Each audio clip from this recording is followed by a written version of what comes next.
Olá, bom dia. Hoje é quarta-feira, dia 14 de abril. Vamos mostrar nessa edição que a CPI da Covid vai analisar o uso dos recursos federais durante a pandemia. O Brasil registrou mais de 3.800 mortes por Covid em 24 horas. E a França suspendeu os voos com o Brasil. O Uruguai registra o maior número de casos da doença proporcionalmente à população. Morreu na noite de ontem o deputado federal José Carlos Schiavinato, de 66 anos. Ele foi diagnosticado com Covid-19 e estava internado desde o dia 3 de março. No último boletim médico divulgado à imprensa, no dia 8 de abril, o político apresentava um quadro grave da doença. Schiavinato foi prefeito de Toledo, no Paraná, por 2 vezes e deputado estadual. A mulher dele, Marlene Schiavinato, também faleceu vítima da doença no dia 12 de março. O corpo do deputado será levado de Brasília para Toledo e a equipe do deputado ainda não informou detalhes sobre o sepultamento. O político é o primeiro deputado federal em exercício a morrer vítima da doença. 3 senadores faleceram de Covid: José Maranhão, Major Olímpio e Harold de Oliveira. O Senado Federal concluiu a leitura do requerimento que pede a instalação da CPI, que vai apurar as responsabilidades do governo federal no enfrentamento da pandemia. A investigação vai incluir o caminho do recurso federal destinado ao enfrentamento da crise sanitária para estados e municípios. O presidente do Senado, o senador Rodrigo Pacheco, deu início aos ritos de instalação da CPI, que deve apurar as responsabilidades diante da pandemia da Covid-19. O requerimento inicial, que pede investigação de possível omissão do governo federal durante a pandemia, é de autoria do senador Randolfo Rodrigues, do Rede. Ele teve que ser lido em plenário após determinação do ministro Luiz Roberto Barroso, do Supremo Tribunal Federal, que considerou que havia critérios legais para a abertura da CPI e, após pedido dos senadores Jorge Cajuru e Alessandro Vieira, determinou a instalação da comissão. A decisão foi na última quinta-feira e agora será analisada pelo plenário do Supremo. Mas após a decisão, o senador Eduardo Girão protocolou o requerimento assinado por 45 senadores com o objetivo de ampliar a apuração. Para o parlamentar, investigar apenas a conduta do presidente da República é politicagem e palanque para 2022. Encaminho a Vossa Excelência a presente questão de ordem para que seja incluída na ordem do dia de hoje a leitura e consequente instalação da CPI ampla, que tem como primeiro signatário este senador que vos fala, destinada a apurar as possíveis irregularidades e desvios cometidos com recursos oriundos da União, recursos federais em todas as esferas de poder, seja ela federal, estadual, municipal, bem como ações ou omissões cometidas por estes. O objetivo é o de, abre aspas, apurar as possíveis irregularidades em contratos, fraudes em licitações, superfaturamentos, desvios de recursos públicos, assinatura de contratos com empresa de fachada para prestação de serviços genéricos ou fictícios, entre outros ilícitos, se valendo para isso de recursos originados da União Federal, que o objetivo não é o de se investigar estados e municípios. O que será alvo de investigações é a aplicação de recursos federais desviados à causa específica, quer seja a apuração de onde e como foram aplicados esses recursos e se houve desvio das mesmas para os seus efeitos. O pedido foi aceito e a CPI investigará o enfrentamento à pandemia em todas as esferas. O requerimento do senador Randolfo Rodrigues, que traz o fato determinado e que ora é lido, é acrescido do requerimento do senador Eduardo Girão, em relação aos repasses de recursos federais aos demais entes federados, e ambos os fatos poderão ser investigados, com a limitação e com a observância do artigo 146, inciso 3 do Regimento Interno do Senado Federal, a fatos que digam respeito exclusivamente aos demais entes federados, estados, Distrito Federal e municípios, a quem cabe a sua própria investigação através das casas legislativas respectivas, sob pena de usurpação de atribuição e de competência. Prestados esses esclarecimentos, a presidência determina que sejam oficiados os líderes para que façam as indicações de membros de acordo com a proporcionalidade partidária e, feito isso, será feita a designação do colegiado por esta presidência e posterior instalação da comissão parlamentar de inquérito. A CPI tem poder próprio de apuração. Pode convocar ministros ou qualquer autoridade pública para depor ou ser inquirida.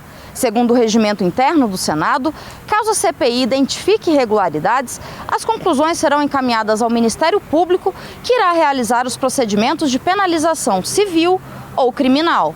Durante os ritos de instalação, houve muito debate. Antes mesmo da leitura do requerimento, os senadores discordaram sobre o funcionamento da CPI presencial ou remota. Eduardo Gomes, líder do governo no Senado, questionou a segurança dos trabalhos e disse que a CPI deveria funcionar presencialmente apenas quando os senadores e servidores estiverem vacinados. O senador Marcos Rogério destacou que a CPI precisa ser presencial. Quais os atos de CPI que exigem ou que dependem da presença? Praticamente todos. O depoente tem que estar presencialmente na comissão, primeiro, para não ser orientado. Segundo, para não ser constrangido. Terceiro, para não ser ameaçado. E no caso de se determinar eventualmente prisão em flagrante, também tem que estar presente. O CPI não pode funcionar remotamente. Isso é descabido. Não há possibilidade regimental ou constitucional para que isso funcione assim. A senadora Mara Gabrilli apresentou o pedido para que a CPI remota seja regulamentada, para que seja possível realizar o trabalho sem comprometer a saúde de ninguém. Ela defendeu que não é razoável atrasar a apuração por causa da situação da pandemia. No fim de semana, o senador Jorge Cajuru conversou por telefone com Jair Bolsonaro. O presidente defendeu a ampliação da investigação para estados e municípios. O áudio da conversa foi divulgado e, por isso, o senador Flávio Bolsonaro abriu um pedido de representação no Conselho de Ética contra o senador Jorge Cajuru. A Câmara dos Deputados aprovou a prorrogação até 31 de julho de 2021 do prazo de entrega da declaração do imposto de renda. O cronograma previsto para as restituições não foi alterado pelos parlamentares. Agora a proposta será enviada à sanção presidencial.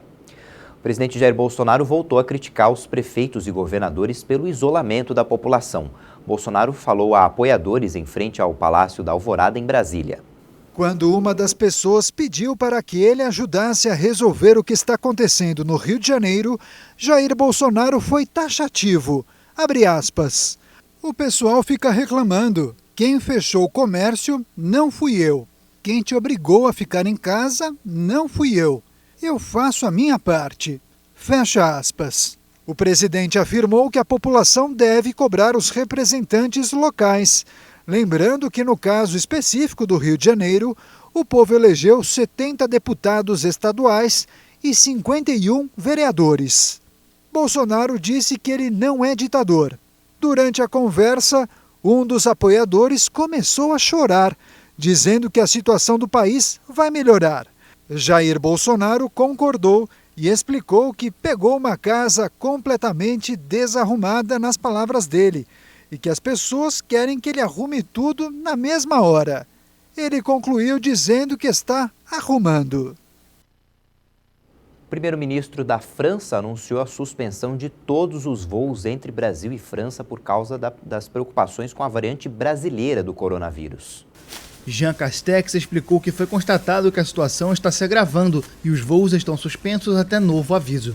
A variante brasileira da Covid-19, ainda é minoritária na França, mas mais contagiosa e perigosa, já preocupava especialistas e a oposição tinha exigido a suspensão das ligações aéreas com o Brasil. A situação sanitária tem se agravado no país sul-americano desde fevereiro, em parte por causa do surgimento da variante P1. Ainda que seja minoritária na França, muitos profissionais de saúde estão preocupados com a possível propagação. Com mais de 99 mil mortos e quase 5 mil pacientes em unidades de terapia intensiva, a França ainda sofre com a terceira onda da pandemia e os indicadores não mostram melhora. Uma primeira etapa de flexibilização está prevista para 26 de abril, com o retorno às aulas no ensino fundamental, depois de 3 semanas de fechamento de escolas. Depois do intervalo, você vai ver a previsão do tempo e os dados da Covid. No Uruguai, a população fez panelaço. O país tem a maior taxa de casos do mundo proporcionalmente à população. A gente volta já.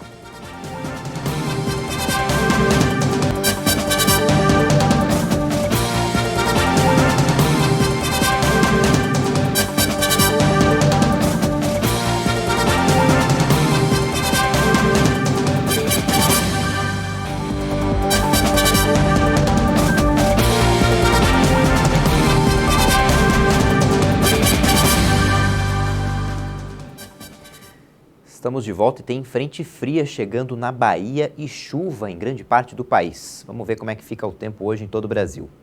Nesta quarta-feira, uma frente fria vai avançar mais e chegar em alto mar na altura da costa da Bahia. As áreas de instabilidade associadas a esse sistema já começam a perder força na região sudeste. O dia ainda começa com muitas nuvens, mas só deve chover de forma rápida no Rio de Janeiro, Espírito Santo e em todo o centro-sul de Minas, inclusive na capital Belo Horizonte. Por causa da infiltração marítima, o céu também fica bastante carregado, mas não chove entre a região da capital paulista, Baixada Santista e litoral norte do estado. Já no extremo sul paulista, na região de Curitiba e no Vale do Itajaí, ainda pode garoar a qualquer hora.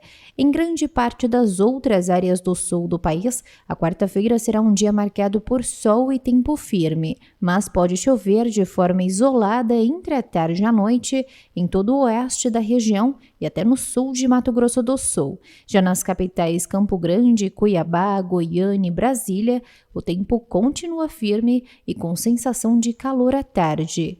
Com o avanço da frente fria, o tempo fica muito instável no extremo sul da Bahia, onde chove a qualquer hora. Por causa dos ventos que sopram no mar, as pancadas também serão frequentes desde a região de Maceió até a capital Fortaleza. As pancadas de chuva também acontecem desde cedo, com risco de temporais no Amazonas, em Porto Velho, Roraima e no extremo norte do Amapá. Em grande parte das outras áreas do país, dia de bastante sol, tempo abafado, com várias pancadas de chuva. Em São Paulo, mínima prevista de 15 graus e de 18 graus no Rio de Janeiro. A máxima não passa dos 24 graus na capital paulista, faz 26 graus em Florianópolis e 21 graus em Curitiba.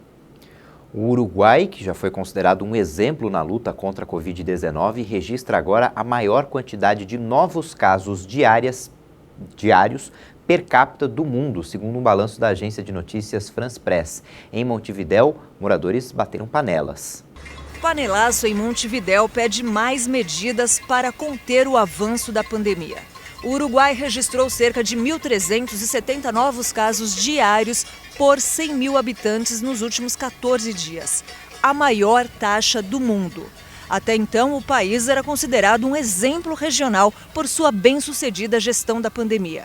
Segundo dados do governo, foram 71 mortes por Covid na segunda-feira, o maior número desde o início da emergência sanitária em março do ano passado.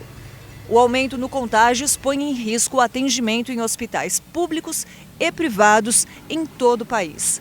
53% dos leitos de terapia intensiva já estão ocupados por infectados com a Covid-19. O Uruguai, que nunca decretou quarentena obrigatória, suspendeu as aulas presenciais e os espetáculos públicos e mantém fechados alguns escritórios públicos não essenciais. Mas estabelecimentos comerciais de todos os setores, incluindo bares e restaurantes, permanecem abertos. A movimentação nas ruas continua grande.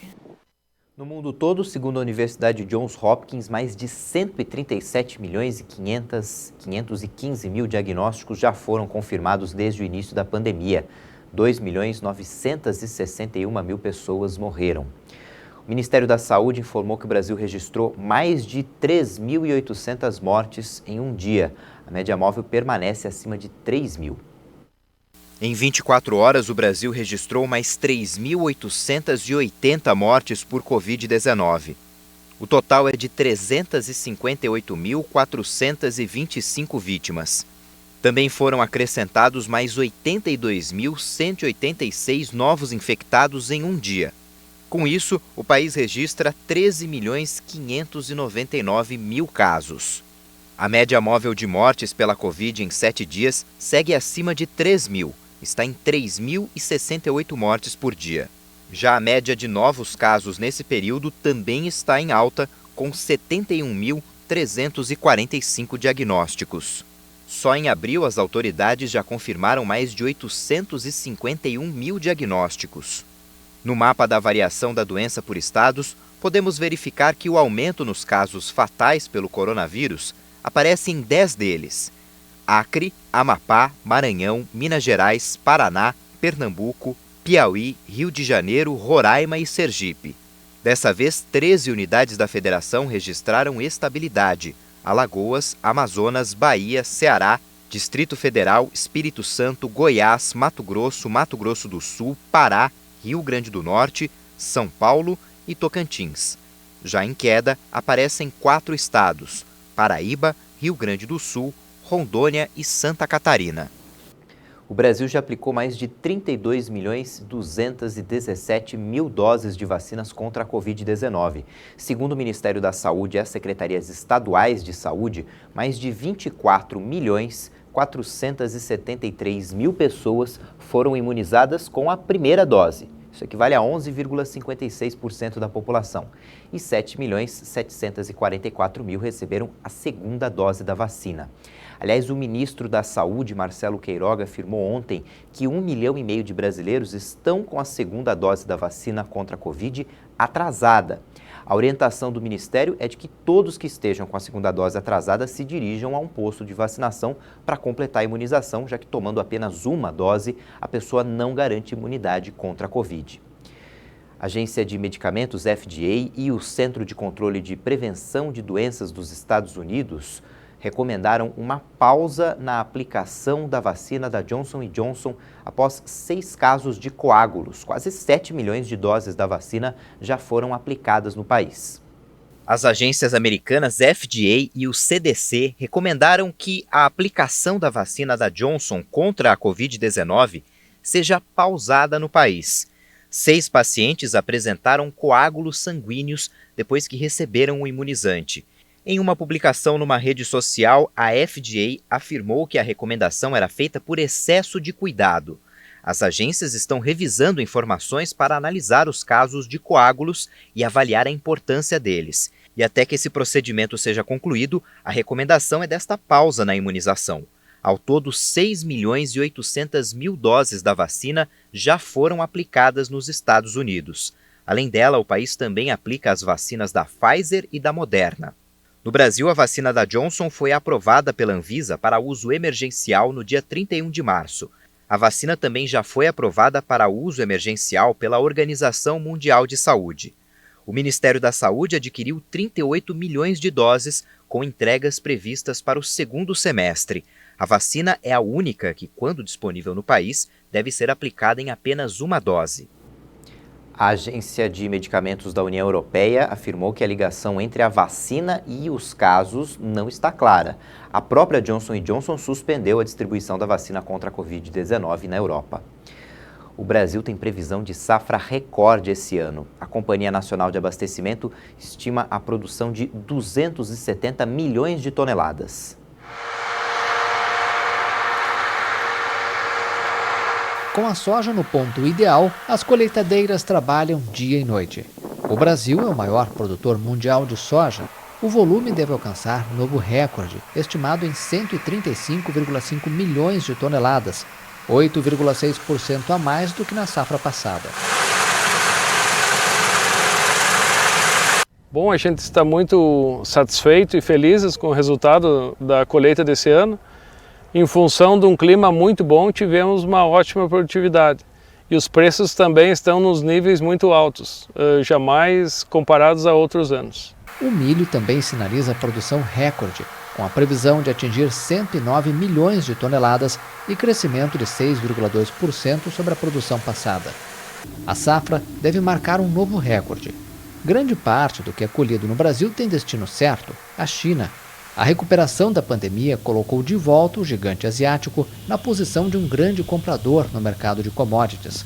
O apetite renovado de Pequim por matérias-primas é um dos fatores que tem levado os preços às máximas em vários anos. A China voltou a ser um importador voraz não apenas de soja, utilizada principalmente para a ração de suínos, mas de petróleo, cobre, minério de ferro e aço. A tendência tem levado alguns especialistas a se perguntarem se o mundo está no início de um novo superciclo das commodities. Segundo especialistas, para isso ocorrer, o crescimento robusto da demanda que estamos vendo agora terá que ser sustentável por vários anos. A ONU chamou atenção para a situação da população de Moçambique, que enfrenta a fome e a violência. Quase 1 milhão de pessoas passam fome no norte de Moçambique. Outras centenas de milhares fugiram. A violência islâmica cresce a cada dia. A Agência Alimentar da ONU confirmou que os insurgentes ligados ao Estado Islâmico atacaram no mês passado Palma, uma cidade próxima a grandes projetos de gás em desenvolvimento por empresas como a Total e a Exxon. Cerca de 690 mil pessoas já estavam deslocadas em todo o país em fevereiro. Famílias e indivíduos tiveram que abandonar seus pertences e fugir, em busca de segurança, aumentando a situação já desesperadora no norte de Moçambique.